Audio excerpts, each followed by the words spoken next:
Innal hamdalillah nahmaduhu wa nasta'inuhu wa nastaghfiruh wa na'udzu billahi min syururi anfusina wa min sayyiati a'malina may yahdihillahu fala mudhillalah wa may yudlilhu fala hadiyalah. Asyhadu an la ilaha illallah wa asyhadu anna Muhammadan abduhu wa rasuluhu alladzi la nabiyya ba'dah wa la rasula ba'dah. Amma ba'du. Ikhwan fillah rahimahullah. Dengan kudrah iroda dan inayah dari Allah Subhanahu wa taala, pada kesempatan hari ini kita bisa bermuajahah, kita bisa bertemu baik secara offline, kita berhalaqah di tempat yang insya Allah diberkahi oleh Allah Subhanahu wa taala ini, atau melalui media sosial, YouTube dan lain sebagainya. Yang mana pada kesempatan hari ini kita akan masuk kepada hadis nomor 11 dari kitab Riyadhus Shalihin karya Imam An-Nawawi, di buku yang pertama atau di bab yang pertama mengenai keikhlasan. Baik, kita bacakan sedikit demi sedikit hadis yang terdapat dalam kitab tersebut. Wa an Abil Abbasi, dari Abul Abbas. Siapa Abul Abbas itu? Abul Abbas itu adalah Abdullah bin Abbasin, yaitu Abdullah bin Abbas. Jadi Abdullah bin Abbas, atau sering dikenal dengan istilah dengan nama Ibnu Abbas. Beliau punya anak yaitu Al-Abbas. Kalau bapaknya Abbas tanpa alif lam, kalau anaknya Al-Abbas. Radhiyallahu anhuma, semoga Allah meridhoi kepada keduanya. Di sini ada doa radhiyallahu anhuma, semoga Allah meridhoi kepada keduanya. Maksudnya adalah semoga Allah meridhoi kepada Abdullah bin Abbas dengan Abbas sendiri, karena mereka berdua itu adalah seorang muslim. Jadi Abbas itu adalah salah satu dari paman Rasulullah Shallallahu Alaihi Wasallam yang beliau itu masuk Islam. An Rasulillah Shallallahu Alaihi Wasallam, dari Rasulullah Shallallahu Alaihi Wasallam, fima yarwi an Rabbihi azza wajal, mengenai apa yang diriwayatkan dari Tuhannya azza wajal, yang maha mulia, yang maha gagah dan maha mulia. Qala, Allah berfirman. Jadi ini disebut sebagai hadis qudsi. Hadis ini disandarkan kepada Allah Subhanahu wa taala, yang jadi periwayatnya atau rawinya itu adalah Rasulullah sallallahu alaihi wasallam sendiri. Innallaha, sesungguhnya Allah, katabal hasanati wasayyiat, mencatat semua kebaikan, wasayyiat, begitu juga Allah Subhanahu wa taala mencatat semua keburukan, baik itu berupa amal yang soleh, yang hasan, yang baik, ataupun yang buruk, semuanya oleh Allah Subhanahu wa taala dicatat. Tidak ada yang tersisa, tidak ada yang luput dari pencatatan Allah Subhanahu wa taala. Tentunya Allah Subhanahu wa taala ini menugaskan malaikat-malaikatnya untuk mencatat setiap amal-amal manusia. Tidak ada yang luput, tidak ada yang terlewat dari pencatatan petugas-petugas Allah Subhanahu wa taala, yang mana mereka itu makhluk-makhluk Allah Subhanahu wa taala yang tidak pernah bermaksiat. La ya'sunallaha ma amaruhum wa yaf'aluna ma yu'marun. Mereka senantiasa tidak pernah bermaksiat kepada Allah, tidak pernah mengingkari apa yang Allah perintahkan kepada mereka, serta mereka juga melaksanakan segala yang Allah perintahkan terhadap mereka. Tidak ada yang mereka sembunyi-sembunyikan, tidak ada yang mereka tinggalkan. Dalam ayat yang lain Allah Subhanahu wa taala mengatakan dalam Al-Qur'an ya, A'udzubillahi minasyaitonirrajim, "Faman ya'mal mithqala dzarratin khairan yarah wa may ya'mal mithqala dzarratin syarran yarah." Barang siapa yang beramal kebaikan mithqala dzarratin, walaupun hanya sebesar debu ya, atau dzarrah, ukuran terkecil ya. Kalau sekarang itu misalnya atom atau yang lebih kecil dari itu misalnya, berupa kebaikan dia lakukan, ya roh pasti dia akan melihatnya. Jadi Allah nanti akan menampakkan segala apa yang dia telah lakukan. Jadi tidak ada yang terlewat dari pencatatan petugas-petugas Allah Subhanahu wa taala. Jangankan berupa amal-amal sifatnya anggota badan atau jawarih, berupa ucapan saja itu ada pencatatannya, tidak terlewat sama sekali. Ma yalfizu min qaulin illa ladaihi raqibun atid. Tidak ada satu ucapan pun yang keluar, yang diucapkan illa ladaihi raqibun atid, kecuali di sampingnya itu ada petugas-petugas Allah yang mereka itu senantiasa mengawasi dan senantiasa mencatat, senantiasa yang mengawasi dan mencatat amal-amal setiap insan. Bahkan sebagian ulama mengatakan saking telitinya mereka terhadap apa yang kita lakukan ya, bahkan amal sekecil apapun, yang sederhana apapun, bahkan kadang-kadang kita menganggapnya sepele, misalnya yang seperti ini mah tidak akan dicatat, kata siapa? Bahkan kata beberapa ulama mengatakan, atau sebagian ulama mengatakan, kita nyebut aduh saja atau misalnya au dan seterusnya, itu pun ada catatannya. Namun bukan berarti kita tidak boleh menyebutkan aduh ya, tidak.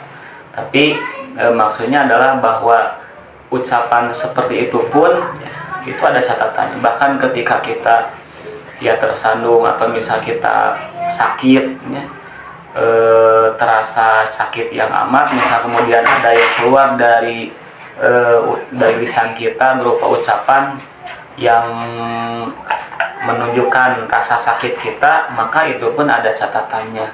Saking apanya, saking telitinya mereka. Jadi tidak ada yang luput dari pencatatan dan pengetahuan Allah Subhanahu wa taala. Begitu juga kata Allah Subhanahu wa taala, wa may ya'mal mithqala dzarratin syarran yarah. Barang siapa yang beramal kejelekan, melakukan kejelekan, walaupun hanya sebesar debu atau biji dzarrah ya, suatu yang paling kecil sekalipun, itu ya rohu pasti dia akan melihatnya. Bahkan Allah yang menampakkannya di hadapan mereka, dan mereka atau kita tidak bisa memungkiri apa yang kita sudah lakukan. Walaupun misalnya kita mengelak, nanti lisan kita itu tidak akan bisa berucap lagi ya. Karena lisan ini banyak berbohongnya, banyak mengelaknya. Kedua, kita tidak bisa mengelak itu karena banyak bukti dan saksi. Saksinya itu bukan manusia saja ya, bisa manusia, bisa malaikat, atau bahkan makhluk-makhluk Allah yang lain ya. Seperti misalnya debunya, kemudian tanahnya, dindingnya, rumahnya, atau masjidnya, bahkan bukunya, HP-nya, dan seterusnya, itu pun akan jadi saksi di hadapan Allah Subhanahu wa taala bahwa kita sudah melakukan suatu amal yang baik ataupun yang buruk. Jadi jangan dikira apa yang ada di sekitar kita ini tidak bisa berbicara ya. pada suatu hari nanti mereka akan bicara juga di hadapan Allah Subhanahu wa taala bahwa kita pada hari ini jam segini misalnya kita sedang mengaji, kita sedang halaqah atau apalah gitunya, atau misalnya jam segini orang lain misalnya sedang hura-hura, sedang bermain atau apalah gitunya, itu pun ada catatannya dan kita tidak bisa mengelak lagi ketika Allah Subhanahu wa taala meminta persaksian dari setiap makhluk ya. Jadi Allah Subhanahu wa taala sudah mencatat atau senantiasa mencatat ya amal-amal kita, baik yang baiknya ataupun yang buruknya, semuanya tanpa terkecuali, yang besar yang kecil itu pun ada catatannya. Tsumma bayyana dzalika, kemudian menjelaskan hal itu. Faman hama bihasanatin, barang siapa yang hendak melakukan kebaikan, hasanatin, satu kebaikan, falam yamalha, namun dia tidak melakukannya. Jadi dia berniat ya, berazam, dia mempunyai tekad yang bulat untuk melakukan sesuatu, kemudian dia tidak jadi untuk melakukannya. Katabahallahu tabaraka wa ta'ala, Allah tabaraka wa ta'ala yang maha berkah dan maha tinggi mencatatnya indahu, di sampingnya, hasanatan kamilatan. Jadi satu kebaikan sempurna. Jadi Allah ketika ada seseorang dia itu hendak untuk berbuat kebaikan ya, tentu ini bukan sembarangan niat saja ya, tapi sudah benar-benar akan dilakukan, berazam. Jadi ketika dia hendak berbuat kebaikan namun tidak jadi, nah Allah tetap mencatatnya sebagai satu kebaikan. Jadi inilah istimewanya apa yang ada pada Allah Subhanahu wa taala. Jadi sebelum kita berbuat kebaikan saja, kita baru berazam saja ya, maka Allah sudah mencatat bagi kita satu kebaikan. Bahkan kata Allah Subhanahu wa taala melalui Rasulullah sallallahu alaihi wasallam, wa in hamma biha fa'amilaha kataballahu asyra hasanatin. Jika dia berkehendak dia hendak melakukannya ya, dia hendak untuk melakukan suatu kebaikan itu dan dia melakukannya, katabahallahu asyra hasanatin, maka Allah mencatatnya sebagai 10 kebaikan. Jadi kalau tidak jadi hanya satu kebaikan, tapi kalau jadi itu 10 kebaikan. Jadi apa kekurangan Allah? Jadi kalau kita mencari kelemahan-kelemahan, sebenarnya tidak ada ya. Kita tidak bisa mencari kelemahan-kelemahan atau kekurangan-kekurangan. Jadi kalau kita tanda kutip berbisnis dengan Allah, itu bisnis yang sangat menguntungkan ya. Belum melakukan saja kita sudah dapat kebaikan, apalagi sudah melakukan sampai 10 kebaikan. Jadi bedanya antara manusia dengan Allah itu sih seperti itu. Kalau manusia ketika diberi, misalnya manusia bekerja, paling dia akan diganti misalnya keringatnya saja, atau misalnya paling diganti tenaganya saja. Mohon maafnya, misalnya seorang tukang bangunan itu misalnya paling 150 atau 200 misalnya ya dalam satu hari. Tapi Allah Subhanahu wa taala tidak demikian. Ketika kita berbuat kebaikan, Allah akan melipat gandakannya. Di sini 10 kebaikan. Kemudian kata Allah Subhanahu wa taala ila sab'i mi'ati dhifin, sampai 700 kali lipat. Jadi ketika kita berbuat kebaikan, kata Allah, kita akan diberi pahala sebanyak 10. Bahkan kata Allah Subhanahu wa taala melalui Rasulullah SAW, kita juga akan dilipat gandakan, tidak hanya 10 tapi 700 kali lipat. itu tergantung Allah. Jadi bos yang mana yang seperti itu. Kalau misal di dunia ya, bahkan ketika misal kita melakukan kebaikan yang kita lakukan itu hanya sedikit saja, tapi pahalanya luar biasa. Sebagai contoh misalnya, ada seorang yang dia itu baru masuk Islam, kemudian dia berperang bersama Rasulullah SAW. Bahkan umur di Islamnya itu hanya beberapa jam saja, tapi pahalanya luar biasa, diberi tingkatan surga yang luar biasa tingginya, padahal hanya beberapa jam saja. Jadi di Islam itu kerja hanya sedikit, kerja sebentar ya, tanda kutip kerja ya, ibadah lah, ibadah sebentar, ibadah sedikit, tapi pahalanya luar biasa, balasannya luar biasa. Kita ibadah misalnya hanya, anggaplah misalnya hanya 50 tahun lah misalnya, atau 40 tahun dipotong masa balik 45 tahun lah misalnya. Kita ibadah hanya 45 tahun, tapi balasan dari Allah itu lebih ya, lebih dari itu. Kita akan dibalas oleh Allah Subhanahu wa Ta'ala dan kenikmatan yang luar biasa banyaknya, yaitu diberi surga ya, sebagaimana yang sudah kita ketahui. Surga tempat yang paling indah, tempat yang paling nikmat, tempat yang paling nyaman ya. Di sana terdapat kebun-kebun yang luas, kemudian buah-buahan yang banyak, kemudian istana-istana yang megah, sungai-sungai yang mengalir dengan derasnya, begitu juga lautan yang luas, kemudian dipan-dipan atau tempat-tempat duduk istirahat yang mengagumkan, yang tinggi.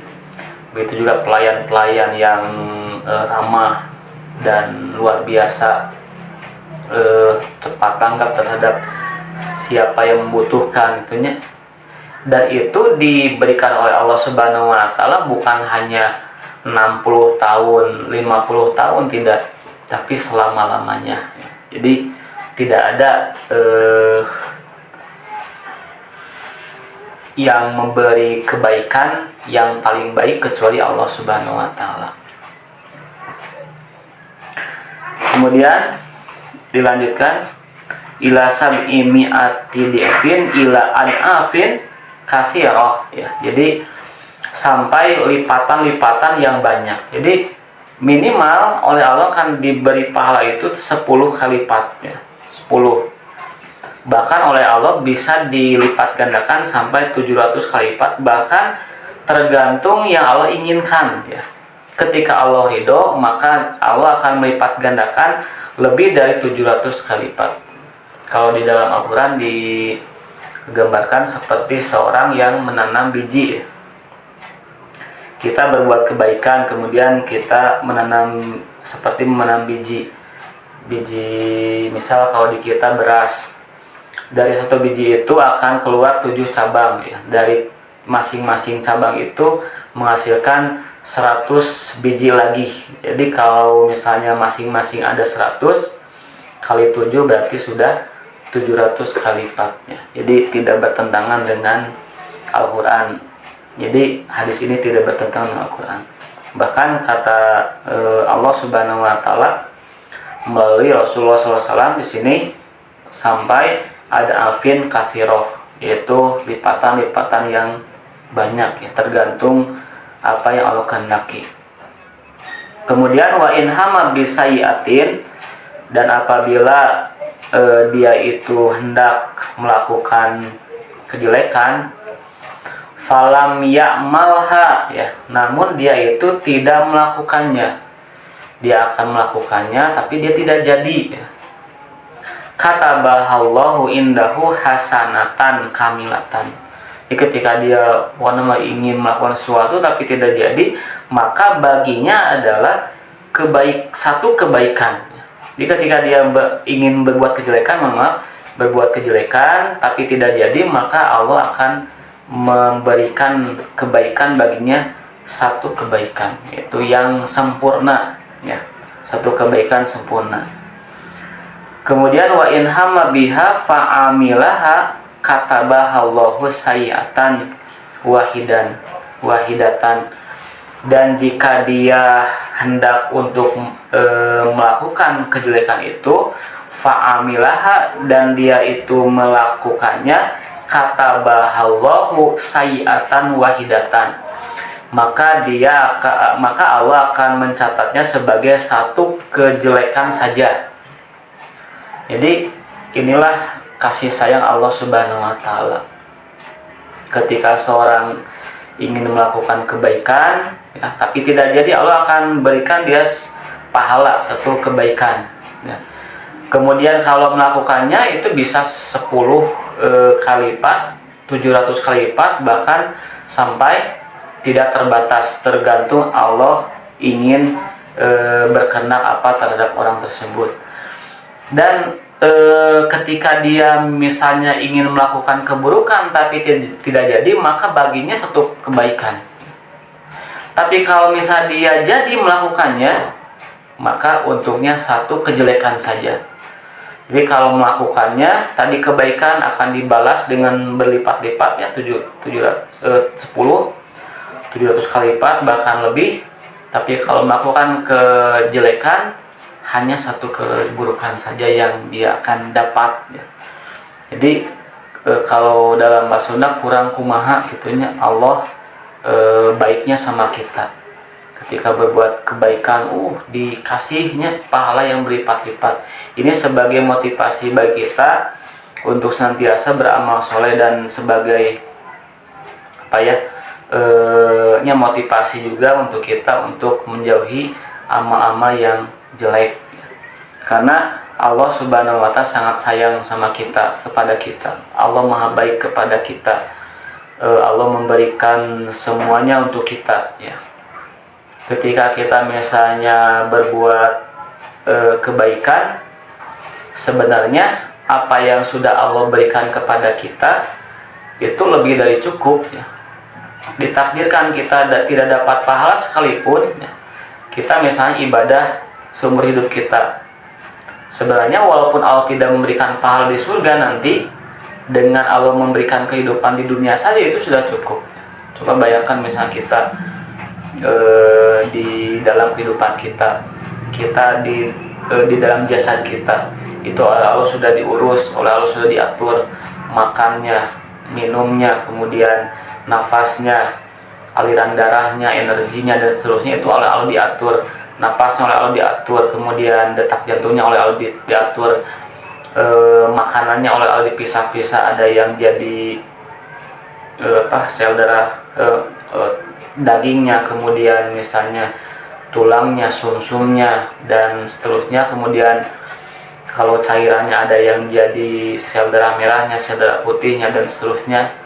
Coba kalau misalnya itu dipasrahkan kepada kita, maka kita tidak akan mampu, kita akan sangat kerepotan untuk mengurus tubuh kita.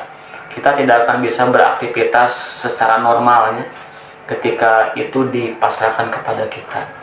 Jadi bersyukurlah kita kepada Allah Subhanahu wa taala, karena Allah sudah memberikan kehidupan kepada kita. Bentuk syukur kita kepada Allah itu adalah dengan kita berbuat kebaikan. Dan ketika kita berbuat kebaikan, tidak hanya kenikmatan di dunia saja yang Allah berikan, tapi nanti di surga, di akhirat akan dilipat gandakan. Rahmat oleh Allah itu dikasihkan ke dunia ini hanya 1% saja. Selebihnya ditahan. Jadi semuanya ada 100%. Yang 1%-nya itu diturunkan ke bumi, itu ke dunia, itu pun dibagi-bagi. Ada yang untuk manusia, ada yang untuk hewan, ada yang untuk tumbuh-tumbuhan, dan yang lainnya.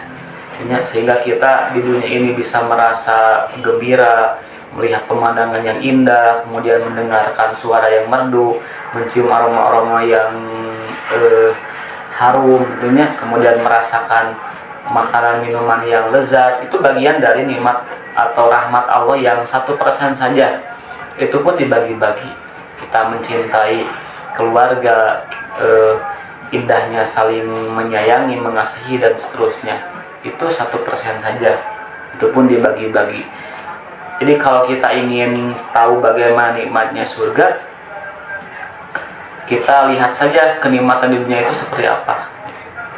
Walaupun tidak bisa tergambarkan, minimal kita bisa membayangkan, ya, 1% saja yang dibagi-bagi itu sudah begini indahnya, begini membahagiakannya dan seterusnya, apalagi yang 100%, dan itu pun diberikan oleh Allah secara cuma-cuma dan selama-lamanya akan kita dapatkan. Kemudian terakhir ya, muttafaqun alaihi, hadis ini sepakati kesohihannya oleh dua ulama, yaitu Imam Al-Bukhari dan Imam Muslim. Kesimpulannya untuk pertemuan kita hari ini, pertama adalah bahwa pada hadis ini termasuk kepada hadis qudsi ya, diriwayatkan oleh Rasulullah SAW an Rabbihi, dari Tuhannya, dari Allah Subhanahu Wa Taala. Kemudian bahwa Allah Subhanahu Wa Taala mencatat semua amal, semua kebaikan, semua kejelekan, tidak ada yang terlewat, tidak ada yang luput dari pencatatan Allah melalui petugas-petugas Allah Subhanahu Wa Taala. Kemudian yang kedua, bahwa orang ketika melakukan, semua orang ketika hendak melakukan suatu kebaikan, maka dia tidak jadi mengamalkannya, tidak jadi melakukannya, maka dia dicatat sebagai satu kebaikan. Tapi kalau jadi, itu dari 10 kebaikan, lipatannya itu kemudian 700, bahkan tergantung yang Allah inginkan. Kemudian kalau misalnya dia hendak melakukan keburukan namun tidak jadi, maka untuknya satu kebaikan sempurna. Kata Allah, hasanatan kamilatan. Tapi kalau misalnya dia hendak melakukan keburukan tapi jadi dilakukan, maka baginya sayiatan wahidatan, satu kejelekan saja. Itu mungkin yang dapat saya sampaikan. Mohon maaf yang sebesar-besarnya jika ada kesalahan. Saya ralat ya, bukan semua orang, tapi ketika seorang muslim melakukan kebaikan, adapun di luar muslim, mau itu kebaikan ataupun keburukan, itu tidak ada gunanya untuk mereka. Jadi tetap saja mereka tidak akan mendapatkan pahala. Itu mungkin yang dapat saya sampaikan pada kesempatan hari ini. Mohon maaf jika ada kekurangan. Aku qouli hadza wa astaghfirullah li wa lakum. Wassalamualaikum warahmatullahi wabarakatuh.